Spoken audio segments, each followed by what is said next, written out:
you can get everyone started, and I'll be right back. Okay? Yes. You're going to start the broadcast, though? Yeah, we're already on. Okay. David is just running to the bathroom and putting me in the hot seat so that I can start the show today. So you know what I'll do? I'm Jill Levitt, and I'm here with David Burns, who will be on screen with us in just a moment. I'm going to just open up the chat box so that I can say hi to people who are here.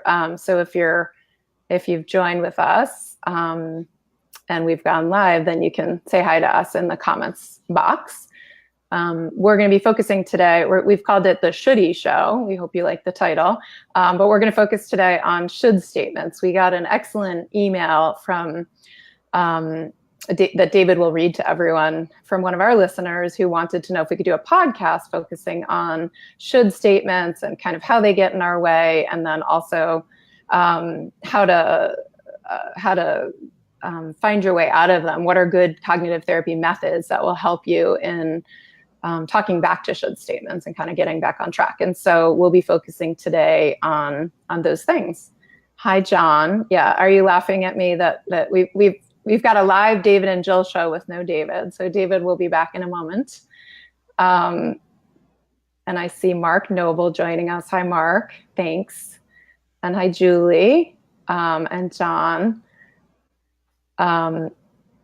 So I was going to start by reading the email to start our show off, except I don't actually have a copy of it in front of me.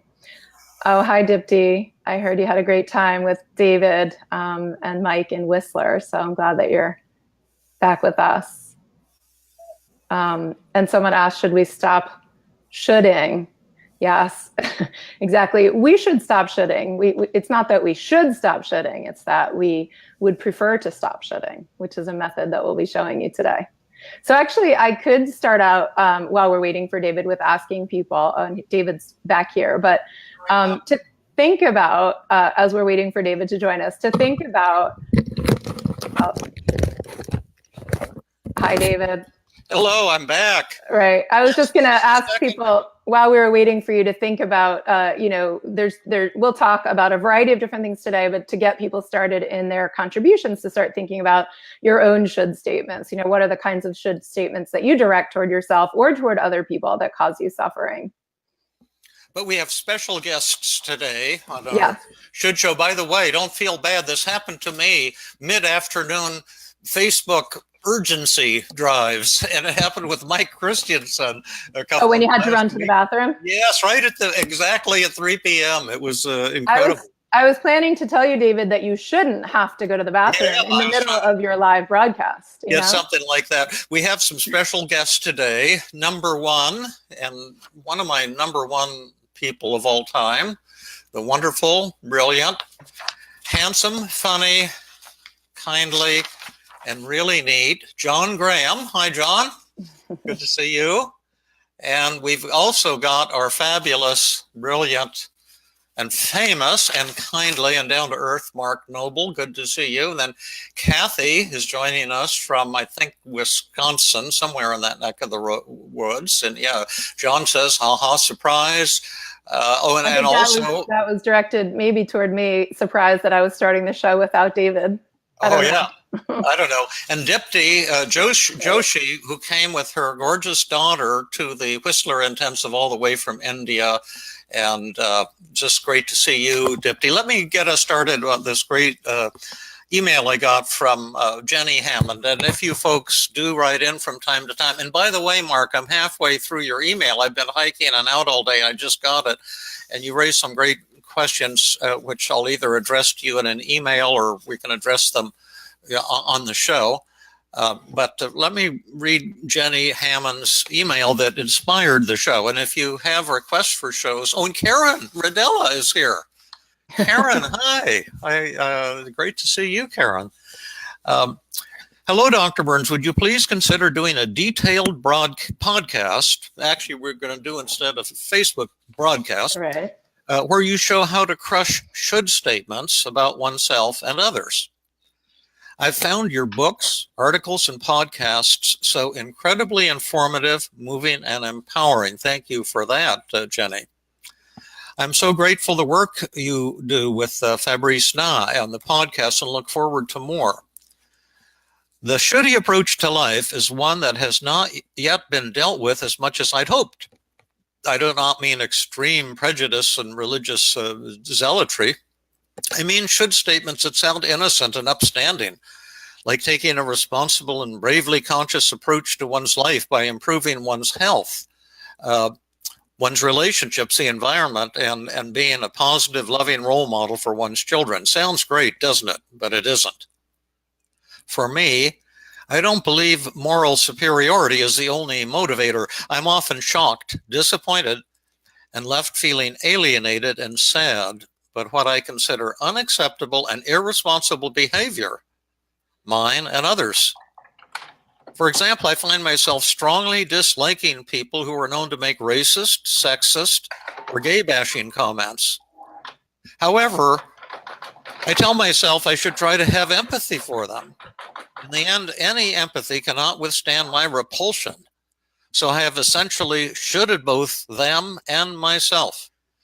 I find myself fighting the urge to dislike these people and often wind up pitying them. But what does that accomplish?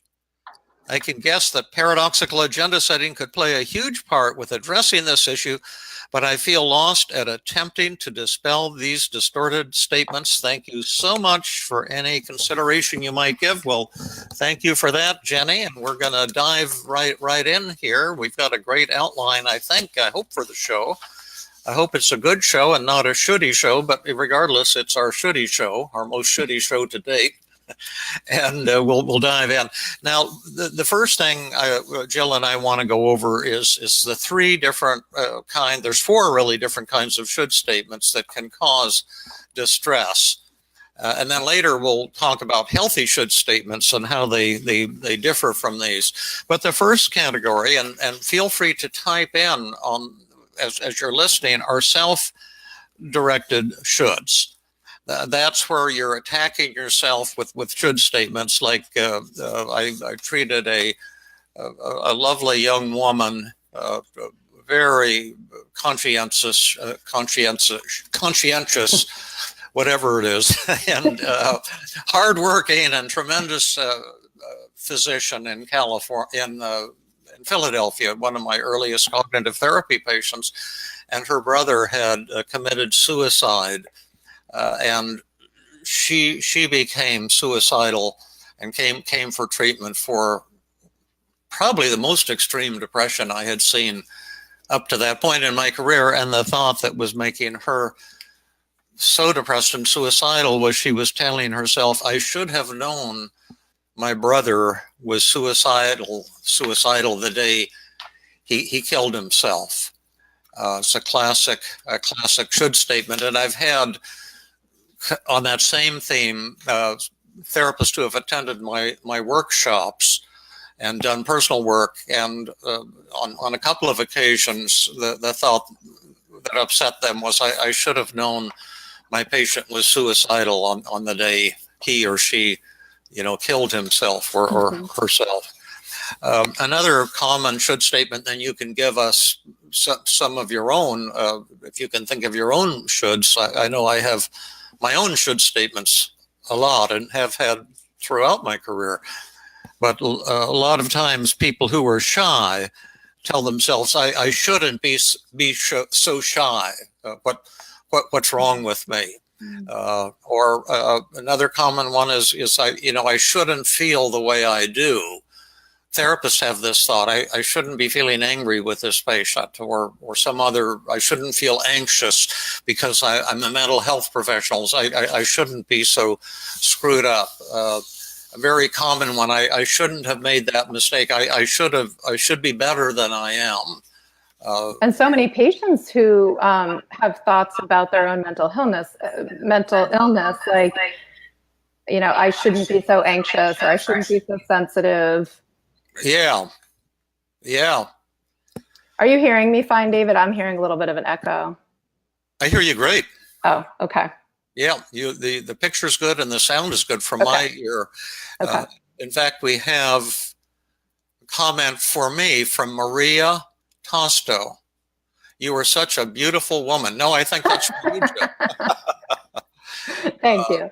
Does anyone want That's really sweet. But yeah, we'd love it if we had live comments from the audience sharing with us your should statements. I could share one, David, to get us started, which is, I remember, I have this from time to time, although I think I've kind of mastered it now. But when I first joined David's training group, which was actually 10 years ago, and it was held at his house, I remember driving there each Tuesday night. And one Tuesday night, I did a role play with David, and I was the therapist and he was the patient, and I did sort of okay. And then David said, "Oh, you did okay. Here's how you could do it better." And then modeled this fabulous, mind-blowing way of talking to a patient. It had to do with agenda setting. And I was driving home that night. Normally, I'd drive home in like a state of euphoria, and I was driving home from the group feeling really crappy about myself. And so I always practice what I preach. And I said, kind of like, self, what's going on? What are you telling yourself right now? And I was saying, I should be as good as David.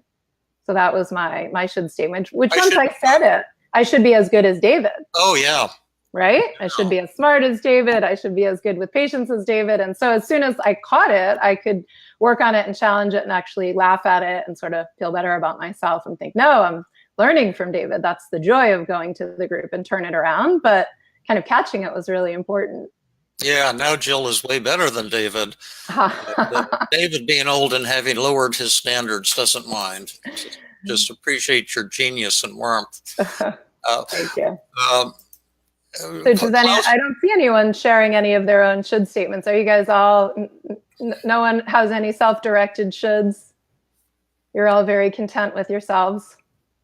Well, maybe they'll come up with some, but we'll go up to other directed shoulds. Klaus had asked the question, what about other people's shoulds directed towards oneself? That's an interpersonal problem, and we can certainly be dealing with that. How do you deal with people who are angry with you or judgmental toward you? But we're kind of working on your own internal dialogue just as a first step here.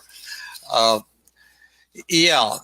then also John shared, John shared, this is a great one, I should be romantically successful. Yeah, so I should be more successful romantically. Yeah, there's a good one. Thank you for that, Sean. And then you end up feeling lonely and inadequate and frustrated and unhappy. I think a lot of us I felt that way at some point in our life for sure. And then Kathy wants to know the healthy shoulds that I talked about in Whistler. We'll come to them in a minute. And then Maria says, I should not have should statements. That's a good one. And then what about other people's? Yeah, that's. So let's go on to the second category. It's other directed shoulds. And that's where your should statement is directed toward people that you're annoyed with. Like you might say to someone, you've got no right to feel the way you do. You've got no right to say that.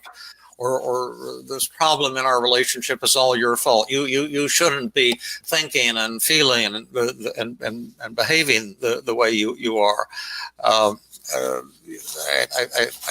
think I may have given this road rage example, but a fellow was driving his car down the freeway in the fast lane, but he was going about 55, and some teenagers in a big tank-like truck came up behind him and started honking and flipping birds, and he was thinking they should be respectful. They shouldn't be doing that, and so out of anger, he slowed down to about 40 miles an hour. And then the teenagers got really pissed off and got up within 6 inches of his bumper, and they put on the horn, and they were flipping birds and shouting at him. And so he got even more pissed off that, they shouldn't be like that. Somebody's got to teach them a lesson. And then he slowed down to 30 miles an hour, and they came up and kind of tapped gently, ran into him a little bit as to say, we're going to mow you down if you don't get out of here, you ass. And so he pulled his car over to the side of the road, and they pulled over after him like they're going to get out and fight. And then he had a crossbow with him, and he got out. They jumped out of their car, and he shot one of them through the heart, and he bled to death there on the edge of the freeway. And the other one he put an arrow through his spinal cord, leaving him paralyzed for life. And people saw it, and they got the license plate. And he was arrested and thrown in prison for life. And then the TV channel came and interviewed him on road rage and said, do you have any remorse now about what you did to those boys? And he says, remorse, I think about it every minute. That was the highest point of my life. I'm so proud of what I did.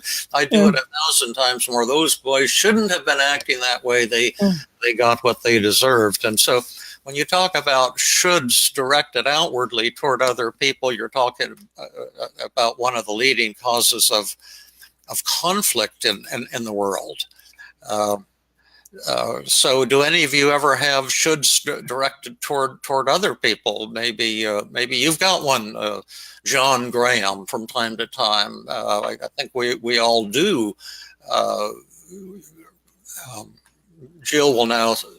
Yeah, well, I can share. I know someone shared, a bunch of people ended up sharing their self-directed shoulds, which were great. And I was thinking one of them is a mom, Susanna Carter, said, I sometimes tell myself I should be a better mother. I should be closer to my sons, which isn't self-directed. But I actually, sometimes I have other directed shoulds toward my kids. Like if I see my kid, let's say, like not being nice or polite or something, I might be thinking he should be more polite, or I don't know, not just making this up, like not taking their homework seriously or not working hard. I might be thinking or even saying, you should be working harder, you should be taking this more seriously. So again, this is not like I'm going to go take out a crossbow or something, but so it doesn't cause, like violence for me, but it can cause frustration or anger, or even turn into sort of a self-directed should. Like if you're a parent and you have a should statement toward your kid, it could lead to a should statement toward yourself. Like I should do a better job teaching this to my child, right? And actually, one thing that I think we might want to add, David, is someone put in a comment that says like, are shoulds bad? And so we do have the opinion that shoulds are really unhelpful and that they are distortions, right? And we'll get to kind of the few, let's say, healthy or rational or logical shoulds, but we are kind of operating under the assumption that, again, self-directed shoulds lead to unhappiness, anxiety, guilt, right? And that other directed shoulds lead to anger, frustration, and that there are ways of actually challenging the should statements that help you to feel, kind of happier and content, but you can still kind of honor your value system without using should statements. Does that sound right, David? Yeah, well stated. Richard Egan says, are should nots okay? It's the same thing, a should or a should not statement are all should statements. Like you should, if let's say that you're not in the Trump camp, then you might have the thought, you should not support Trump. That type of thing. Right. And then someone in the Trump camp might be thinking, you should not support Hillary Clinton, or you should not support the Democrats. Or you can say, I should not. Also, I should not have screwed up. I should not have made that. It's the same thing, right? Yeah. A should and a should not. Yeah. Yeah. And then again, the reason that we're talking about should statements is because they can cause a tremendous amount of emotional pain. The Albert Ellis in New York talked about healthy shoulds versus unhealthy shoulds. You see, the reason we're having a show on it is shoulds is one of the most important of all of the 10 cognitive distortions, and it's a cause of the majority of depression. The majority of anxiety disorders are based on should statements, like I shouldn't be anxious, I shouldn't have such public speaking anxiety, I should be better at this, I should not be anxious, that type of thing. I should be poised, I should be charming, right? Yeah, I treated as psychologist. I should have my act together, right? I should be perfect at work. Yeah, I shouldn't have public speaking anxiety. I shouldn't have a bridge phobia, whatever it is. And so, therapists going all the way back to Buddha 2,500 years ago, Epictetus 2,000 years ago, are trying to teach people about, that these thoughts that we get that create so much pain for us, and the shoulds that we have. And then in the early 20th century, Karen Horney the feminist psychologist in New York, not from New York, I don't know where she was from, but she was a psychoanalyst.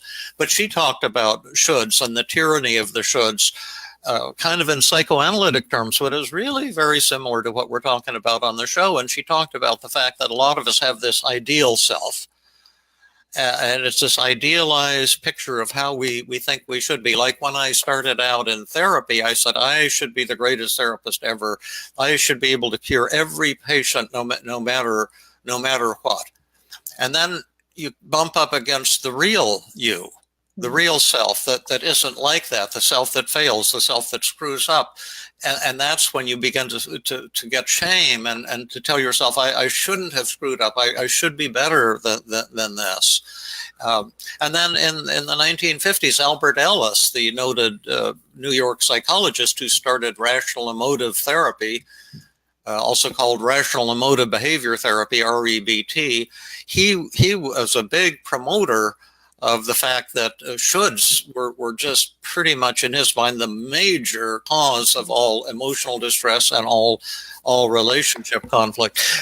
He talked about the difference between healthy and unhealthy shoulds, and that's why these things are not slam dunks, where they're kind of subtle and difficult to change and difficult to treat. That there's a kind of positive, healthy side. Ellis said there's 3 valid uses of the word should in the English language. There's one is called the laws of the universe should, one is called the legal should, and one is called the moral should. The laws of the universe should says, you can see this pen, and what should happen if I let go of it? It should drop. Let's see if that's true. Yep, it did what it was supposed to do. It should drop because it's obeying the laws of nature. Now, there's also a moral should, like the Moses with the 10 Commandments. That's the basis of the Jewish religion. It's an important basis of the Christian religion, probably most religions, to be honest with you. But things like thou shalt not kill, you should not kill, you should not covet your neighbor's wife or the manservant or the maidservant or anything that is thy neighbor. See, these kinds of should commandments, and those are moral statements. Those are correct uses of the word should. And then you've got the laws of the state of California or wherever you live, the laws of India, the laws of the United States should. You should obey the law. You shouldn't drive down the freeway at 90 miles an hour because you'll get a ticket and you'll risk getting into an accident. And so when you're using them in one of those 3 senses, then that's a correct word. But if you're saying I should have not made a mistake, or I treated a mother who had a son who was very mentally handicapped, and she and her husband are super high Silicon Valley achievers, very high profile, brilliant people with numerous degrees and massive accomplishments. And then she told me that she gets frustrated with her son. He has temper tantrums and he's upset. He can't keep up with the kids at school. And she went to school and saw a picture of all the paintings that the kids made. Their drawings were posted on the wall. And she said her son's picture was, vastly inferior to any of the other kids. And she felt ashamed of him. And then she was telling herself a loving mother should not feel ashamed of her son. And she sometimes gets frustrated with him and says, I shouldn't be frustrated with him. And then she directs shoulds at him and says, he should not have temper tantrums. And so these shoulds create, for her, tremendous emotional pain. And when you ask yourself, are those legal shoulds? It's not illegal to be frustrated with your son or ashamed of one of your children. Are those legal shoulds? Well, no, are those that was the moral one. shoulds? Right. Is that one of the 10 Commandments? Thou shalt not feel frustrated with thy children. No. So we got legal, moral, laws of the universe. Is it violating the laws of the universe to get frustrated? No. So that's not a correct use of the word should. And when you look up the word should in the big, thick Webster dictionary, you'll see that it goes back to the Anglo-Saxon word scolda, S-C-O-L-D-E. So you're really scolding yourself. So that's kind of the background, the background on shoulds. Now, we didn't mention hidden shoulds. We've been self-directed shoulds, shoulds directed at other people, and we've got shoulds directed at the world, and hidden shoulds. What are hidden shoulds, Jill? So I guess when we're not using the word should, but we're still scolding ourselves. So you had this story about a person who had cancer and was telling herself, I'm letting my family down, like as in I shouldn't have cancer, or I shouldn't be a burden. Yeah, that's right. I should always be taking care of other people. They should never have to take care of me. Those are hidden shoulds. And then what would be shoulds directed at the world, Jill? I was just going to say, sorry, one other hidden should. A lot of times I find when I'm doing a daily mood log with patients, when I'm trying to get my patient to identify thoughts, sometimes they have questions about the world, which are actually hidden shoulds. So a question would be like, why is this happening to me? Or or the world is unfair, which they're not using the word should. So you may not catch it right away, but it's a hidden should, because really what's underneath that is things should be easier for me, or the world should be different than the way that it is, right? The world should be the way I want it to be. Absolutely. The way I expect it to be. People should be the way I expect them to be. What's a should statement directed against the world? That would be like, the world should be different than it is, right? Yeah, sure. The train shouldn't run late when I'm in a hurry. There shouldn't be a traffic jam. There shouldn't be traffic, right? Yeah, in the Bay Area, there shouldn't be traffic, right? Yeah. Right. So let's just see if we have any reactions from anybody. Yeah, Maria, I should respect the law. Well, see, that's a correct use of the should.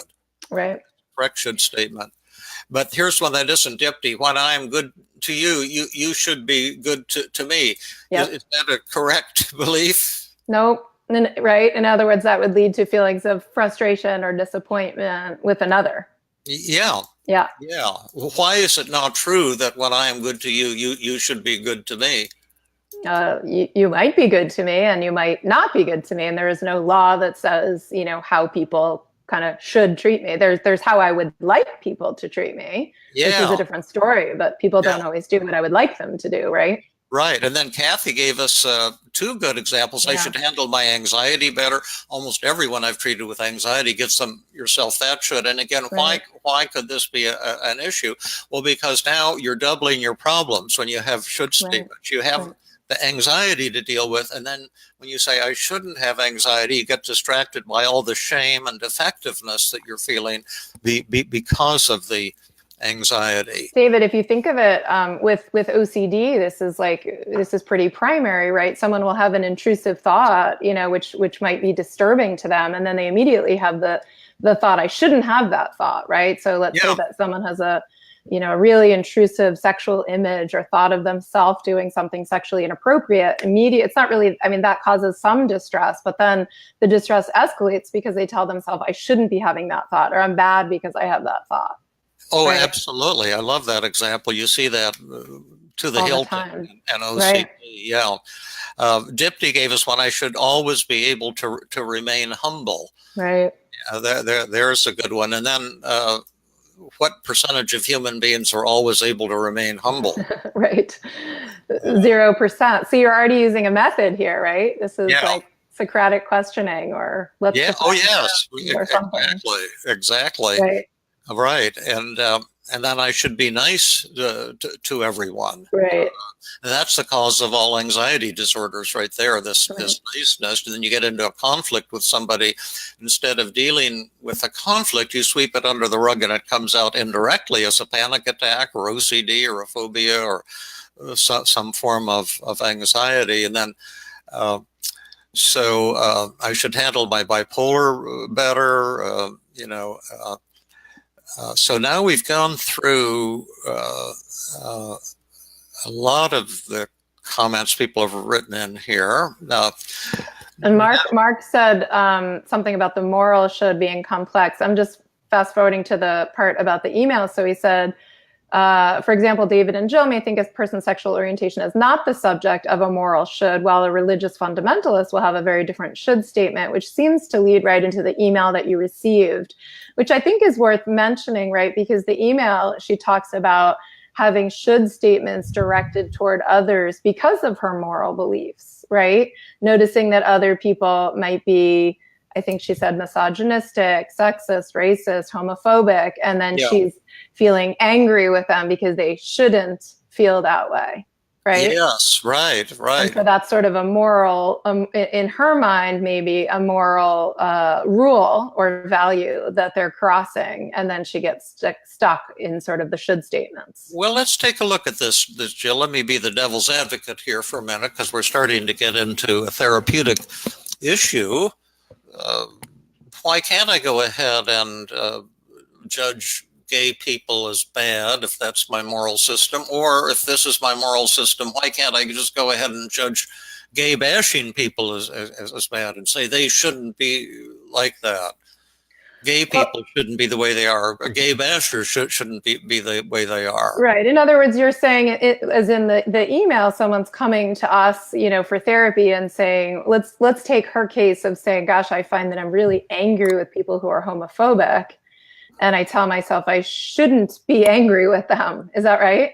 Yeah. That's for should. I shouldn't be angry with people who are homophobic. In other words, I should be maybe more tolerant of all different kinds of beliefs. And I think David, the main thing, and she even says she thinks that's what's going on in her email to us, is what we call agenda setting, right? I'm not going to immediately tell a patient they, let's say, should get rid of their should statements, or that like the target of treatment is to get you to be more accepting of other people. My first question would be, maybe we can think about what are the advantages and disadvantages, of being upset with people who don't hold the same values, or what does it show about you, the person who wrote the email, what does it show about you that's kind of beautiful and awesome, that you feel frustrated and upset with people who are intolerant of others?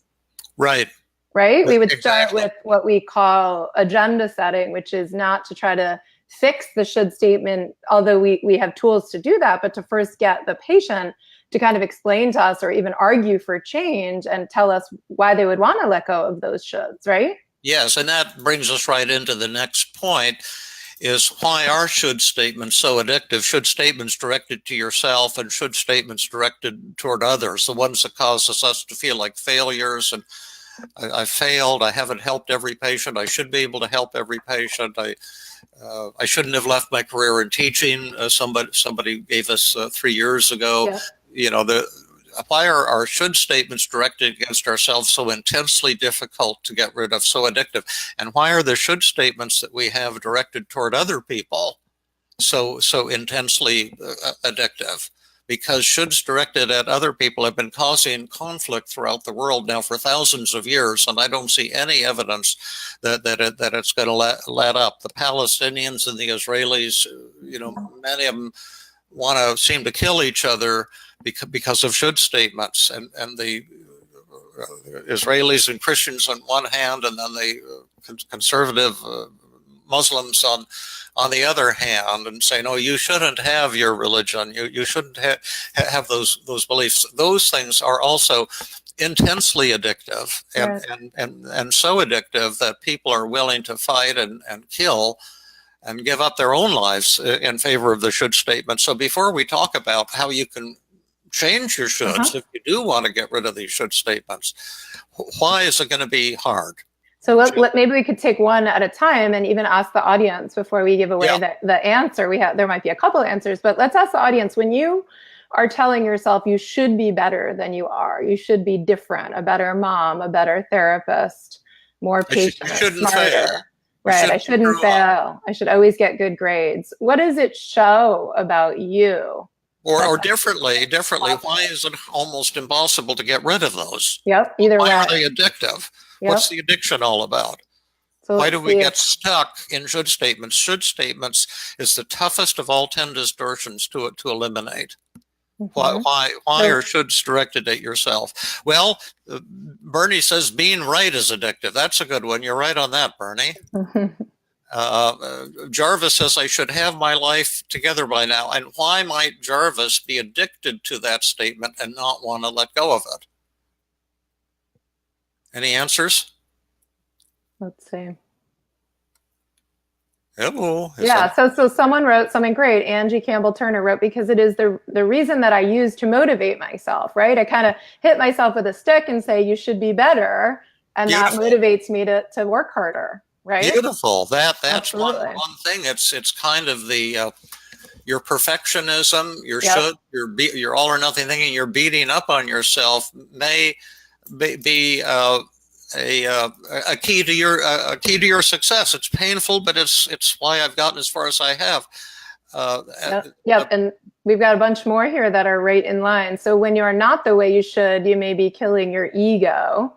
Like, again, I would say that as like actually telling myself I should be better is sort of like an ego thing. It's like I am kind of holding myself to this really high standard. I'm not willing to kind of accept myself as mediocre, right? Yes, you maintain the idea that you're this superior human being. You see, Right. the first, I would say, 5 or 6 or 7 years of my practice, I couldn't stand it when a patient Right. said, "You're not helping me," because I felt that was a threat to my self-esteem. So I would argue and try to prove to them that they were wrong and that I could help them, and that this It's so empathic, David. yes, I know this typically led to power struggles. But why did I not want to give up this idea that I could help anyone and that I shouldn't ever fail? Why was it hard for me to let go of that idea? Yeah, I think our audience member said, Carlos said, right? Because it's kind of your ego. Your ego would have to die. Yes, but why don't I want my ego to Oh, die? because you're narcissistic? I don't know. I mean, is that what we're going for here? Sure, sure. It's very desirable to think of yourself as superior. Right. That's both in the self shoulds and the shoulds directed at others. Right. And we all kind. Go ahead. Yeah, I was going to say no. I was going to say the kinder and maybe easier way to hear it, although it's fine for us all to recognize that we're narcissistic because we are, but it's also that we have these really high standards, right? Like Yeah. we do see ourselves. We might be seeing ourselves as failing, but we're only failing because we believe we should be achieving at a really high level, right? Yeah, and that makes you feel that you're very special, that you're one foot above. Right. I wouldn't expect most of the therapists on this show to cure everyone. Do you know why? Because that's unrealistic. Yeah, they're not that good. Right. That's a fact. But I hold myself to the standard, you see, because I'm superior. That's what it's all about, is thinking that you're going to be very special and that some wonderful thing will happen if you become this special, superior human being. Right. Yeah, and Mark, does becoming aware solve this problem? No, but it's a good first step. We're going to show you how to solve the problem as well as becoming aware of it. But it is a good first step in the sense that, like, one thing I always tell my patients once we start working on should statements, the first step is catching yourself and going like, oh, that's a should statement, or I'm doing that again, right? The next thing would be, how do you get out of it? But sure, you're not going to even be able to get out of it if you can't catch yourself and notice that you're doing it. Yeah. Right. Absolutely. Absolutely. Bernie points out ego is the false self, which we think is our very identity. Right. That's right. We don't want to accept our real self because our real self isn't that great. Our real self fails. Our real self is very flawed. It's not this flashy object, this fantastic thing. Right.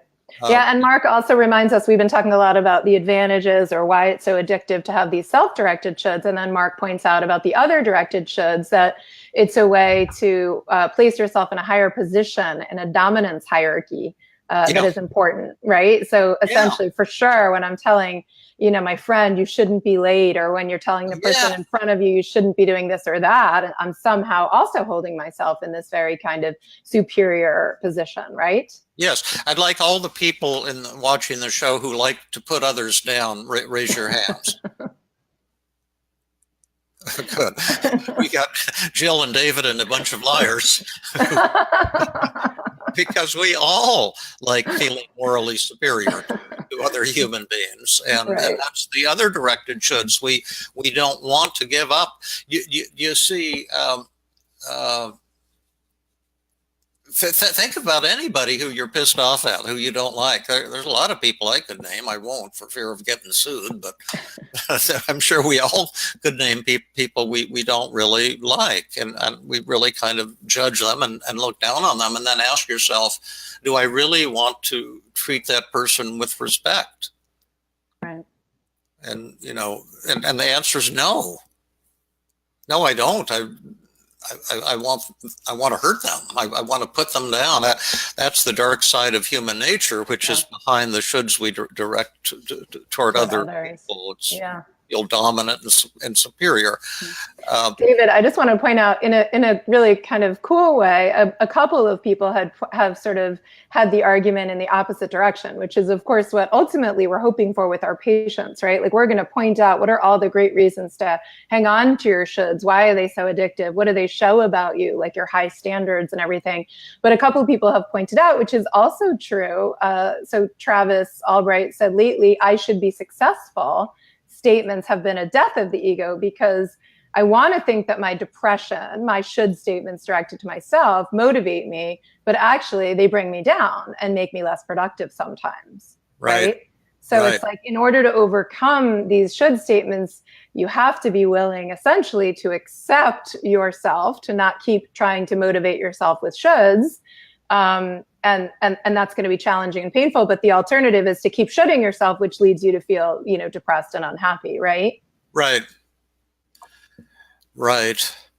So now Julie is saying, as others I'm sure are wondering, what are the techniques we can use to defeat the shoulds? Should we move in that direction?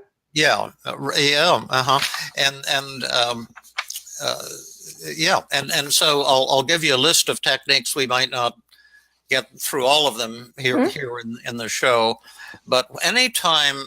Oh, and by the way, Yaz asked, "Is there any way to get a consultation with you, doctor?" Well, we're both doctors, and I don't know who you're referring to here, but I'm no longer in clinical practice, but I know you are, Jill. And if there are people who want to get consultations with you or at the Feeling Good Institute, what should they do?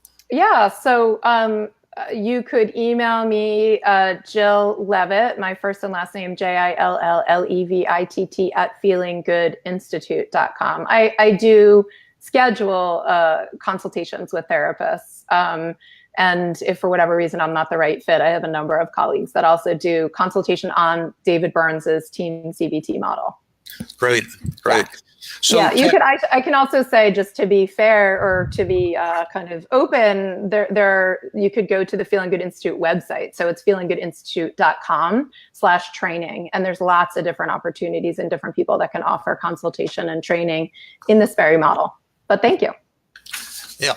So some techniques that we use that are pretty powerful, just to mention them, and then we'll bring some of them to life. Yeah. And by the way, just yesterday and today, I've been writing the chapter on should statements for my new book, Feeling Great. So this is good timing for me.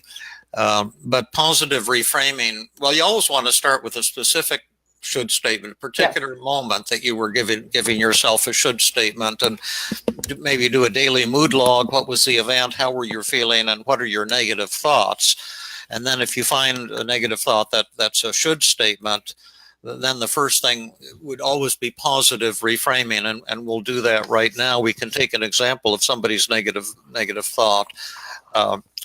And when you do positive reframing, you say, what does this thought show about me that's positive and awesome? And what are some of the benefits of this thought?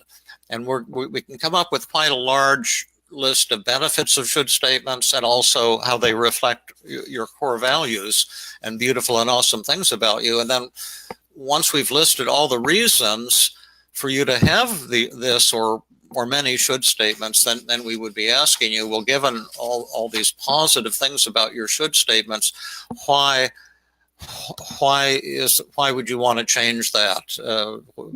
Why would you want to give that up? And the idea here is that the patient, here's a fun comment by Will McAfee, but the patient's got to convince us to help him or her. we never try to help the patient or convince the patient to change, because that's doomed to failure. Will McPhee, this is cool. I've got to tell this to Fabrice. This is my first time watching a live stream with you, and I keep expecting Fabrice to pop out of nowhere.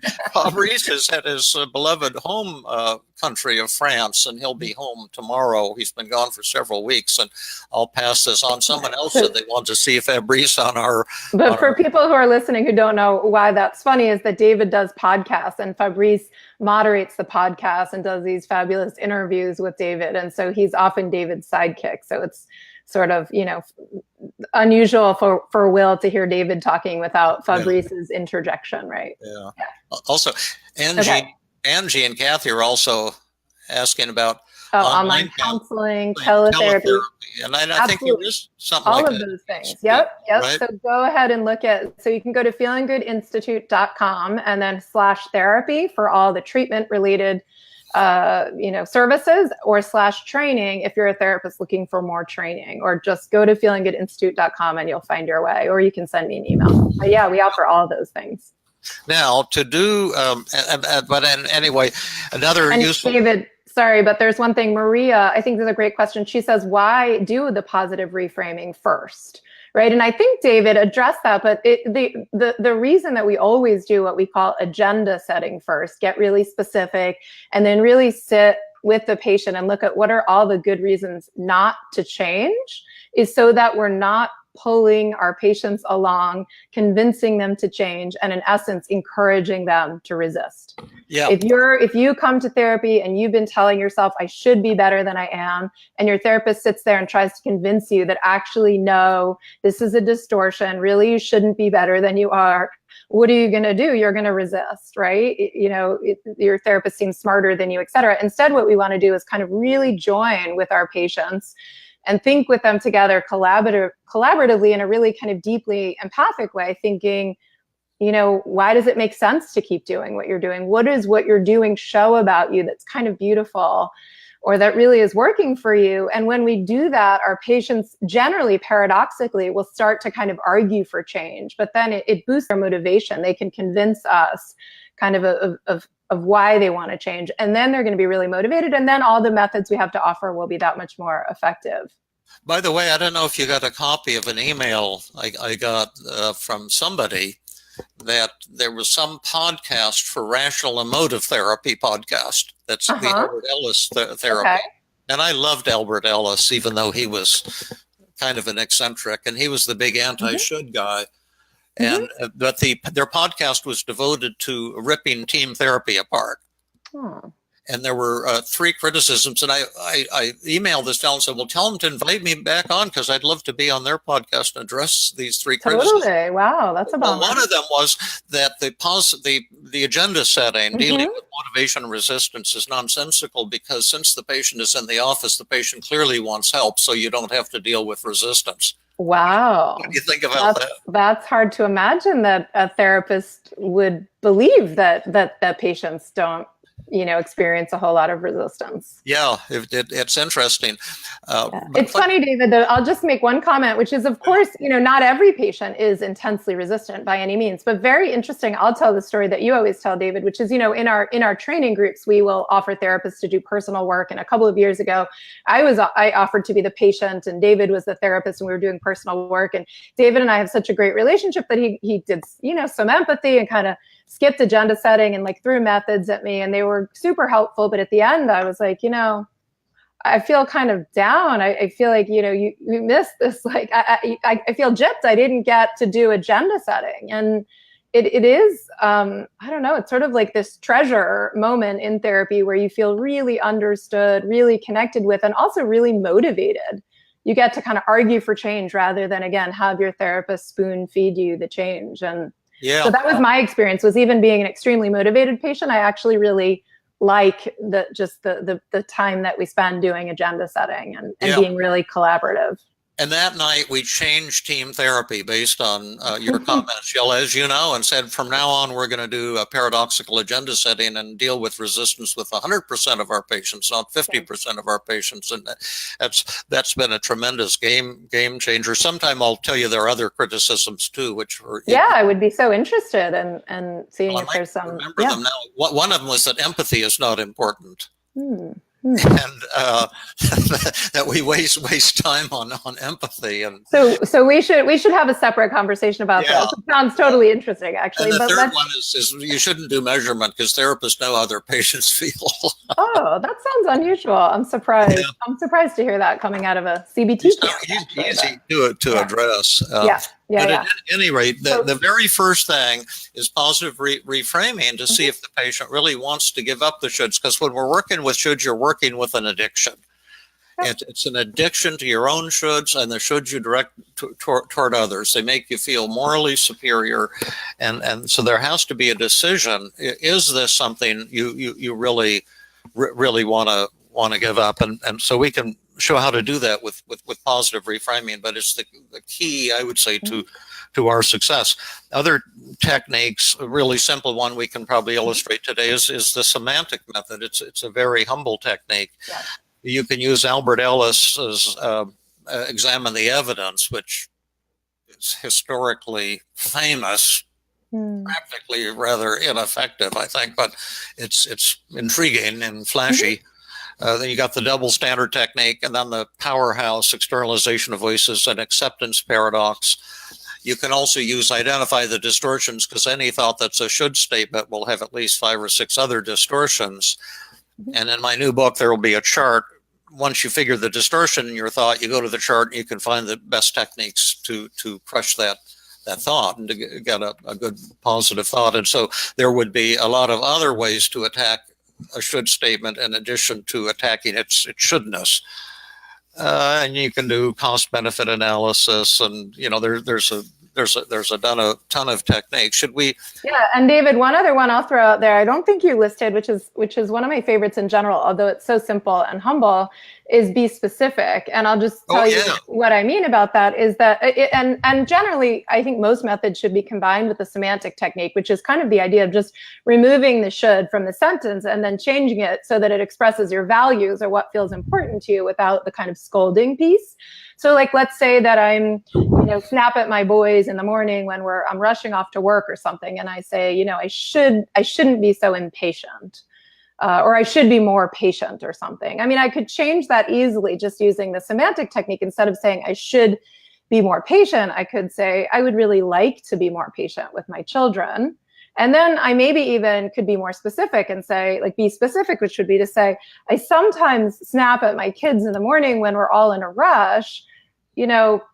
Maybe what would be helpful is setting my alarm for 15 minutes earlier so I wasn't rushing so much. And then, like sort of a specific, like I tend to be impatient when I'm in a rush. Oh, I guess that's something I could actually work on. So I would be using the method. I can take the should out of there. So I'm not really feeling guilty and horrible, but I'm noticing, gosh, this feels important to me. I would like to be less impatient or more patient. And then I can use be specific to figure out how to kind of solve that specific problem. And that's what I did. I love that. And that's what I did before for my Whistler workshop. I told you about my nightmare, right, Jill? No. Like, you mean bad dream? Yeah, I woke up with a horrible nightmare.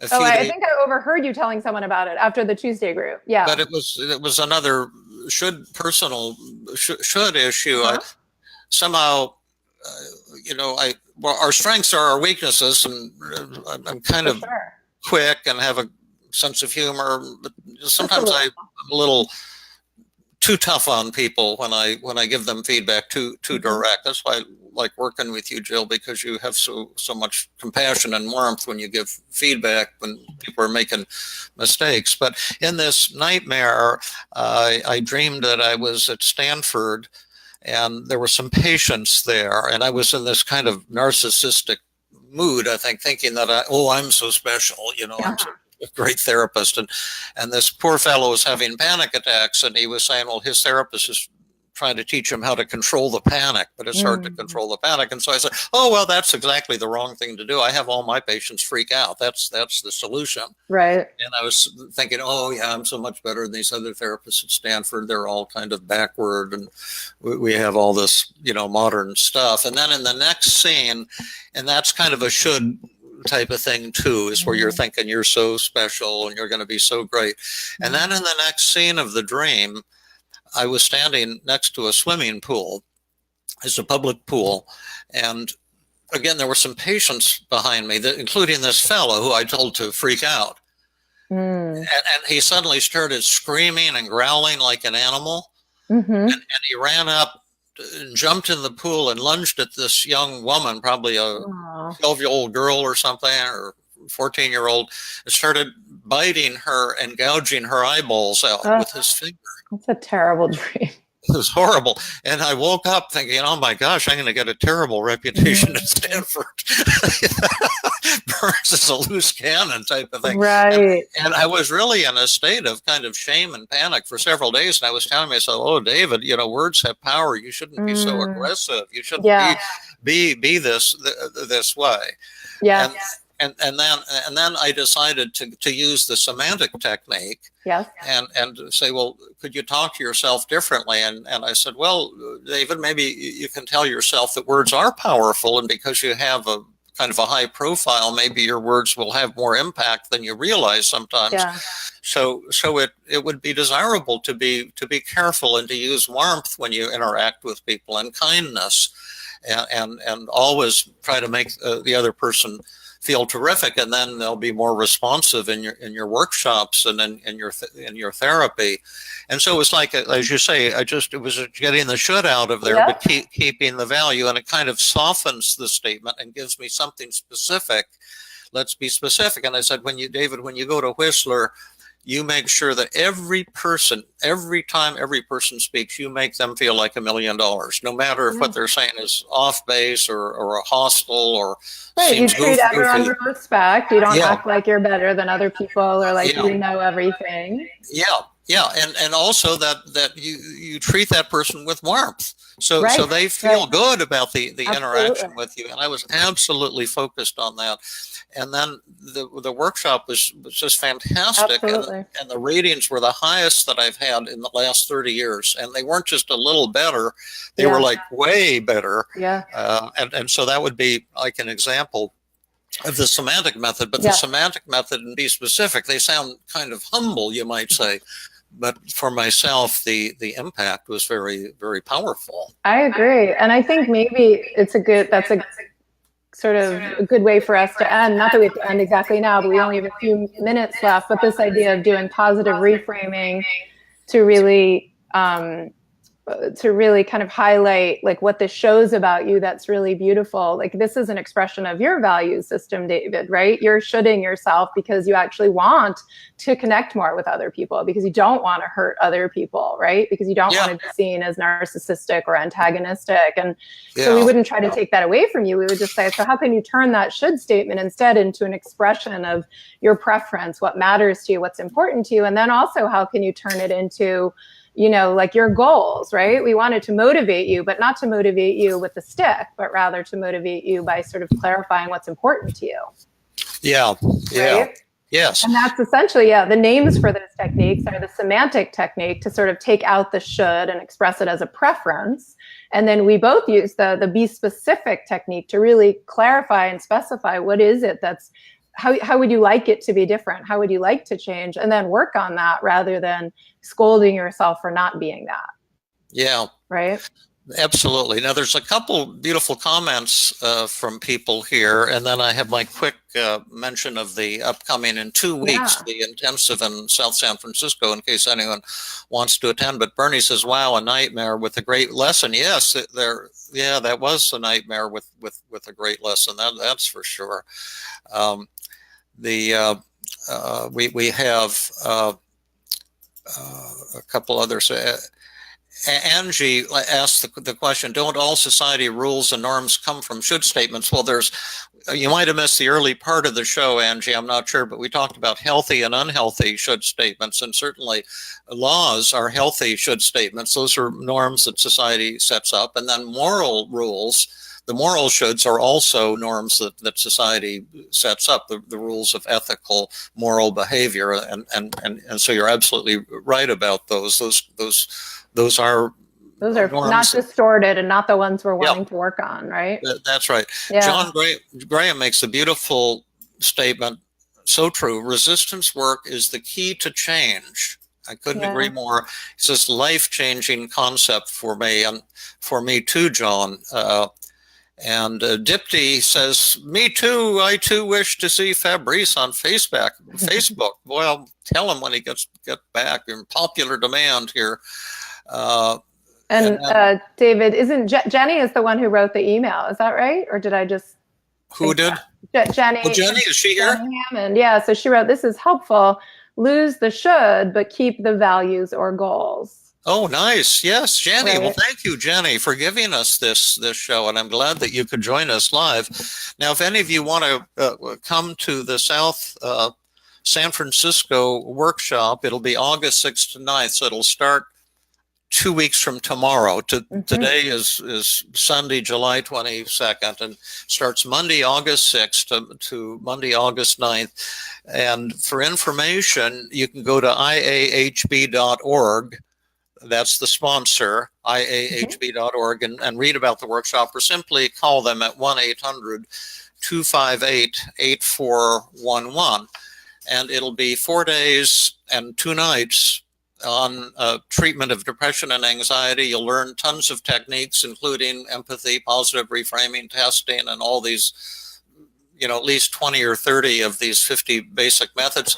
The first night, we're going to do a live demonstration, probably with a fellow from Boston, if he's still anxious, 2 weeks from tomorrow, whose mother is dying, and he's having panic attacks in the middle of the night and has a fear of being alone. Problems that probably a lot of people can identify with, but if he's not available or cured by then, we'll take a volunteer from the audience. It's a great 4 days. It's usually one of the best, if not the best, workshops of the year, and it's mainly for mental health professionals, but occasionally the general public sneaks in too and seems to get a lot out of it. So thank you. Any other closing words here, Jill?